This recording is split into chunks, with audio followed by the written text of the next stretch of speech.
The Valve Index defined an entire generation of VR. It set the standard as to what to expect from high-end PCVR. With the high refresh rate, world-class tracking, high-end audio, comfortable facial interface, the list goes on.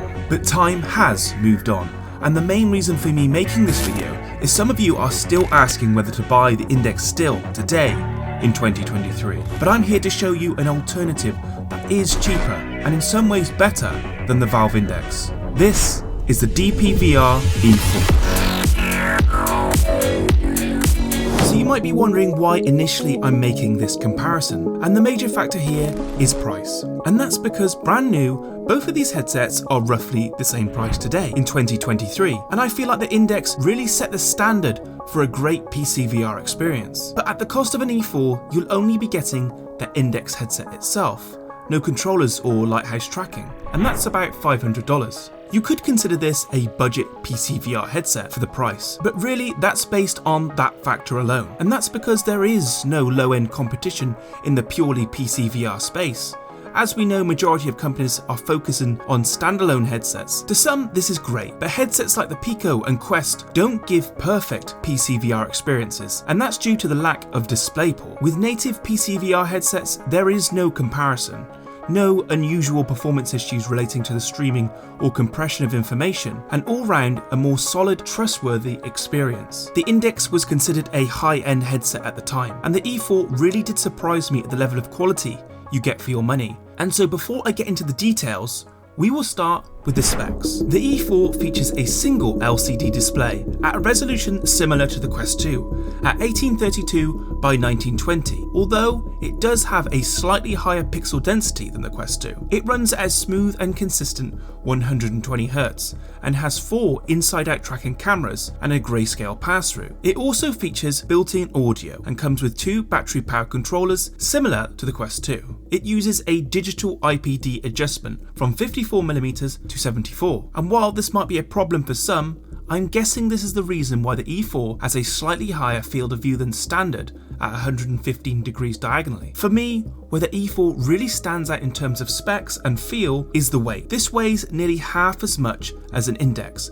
and is the lightest headset I've ever used, at just under 500 grams. The heaviest part of the E4 is the cable behind you, but all these specs don't really mean anything until you test a product out. But what I will say, the lower weight does make playing VR for extended periods of time that much easier. It does get quite hot and the fans are rather loud after about an hour's game time, but this wasn't something that particularly bothered me that much. It also has this handy flip-up design, which is great for, say, grabbing a drink. Newer VR companies especially can have all the features of a potentially great headset, but when it comes to the execution, things don't seem so good in reality as they do on paper.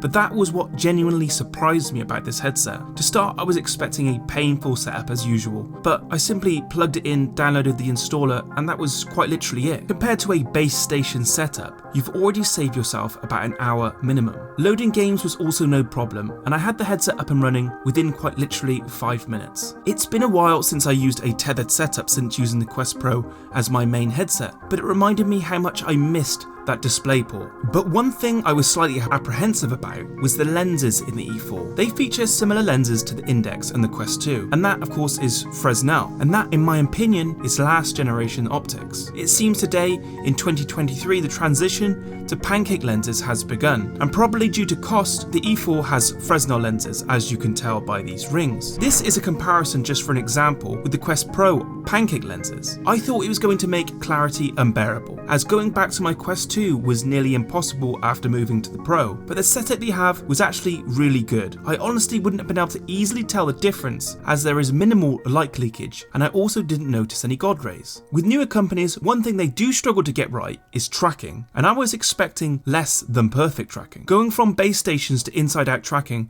was not an easy transition initially for me. Base station tracking, for now, is the gold standard, but it's not in any way convenient if you like to move your setup around. And so to my surprise, what I was not expecting from the E4 was near perfect tracking, and that's exactly what it was. Honestly, I tried to stress test this with tracking on the headset, and I struggled to get it to lose tracking. Beat Saber and Blades of Sorcery are my go-to to test the tracking, and I had quite literally no issues. I'm honestly having more issues with my Quest Pro controllers than I did with the E4. I can't really compare it to the God tier Lighthouse tracking, but from an inside-out tracking perspective, I'd say this is comparable to the Quest 2, and coming from a small company, that is a big deal. But everything isn't all positive. The built-in audio, for example, is incredibly tinny, and you're better off using the headphones, and they do provide some. And I guess because it's more expensive than the Quest 2, you'd expect something better, but that's a difficult comparison, as Meta has pumped a small fortune into the Quest hardware to keep the costs at a minimum. The real factor here is the fact this headset is tethered through the DisplayPort, which going back to after a while using the link cable and over Wi-Fi is a reminder that it is a superior PCVR experience and will always give you an advantage over other methods. The fact that it's super lightweight, has the flip lens design, a high refresh rate, and a resolution comparable to current VR headsets makes this a great choice for those wanting to get into PCVR at a relatively low cost. For obvious reasons, you may initially steer towards the Index, as for the time it was the best VR headset, but time has moved on. I love the tracking on the Index and the HTC Vive, it's what got me into VR in the first place. But the E4, in my opinion, is in ways superior.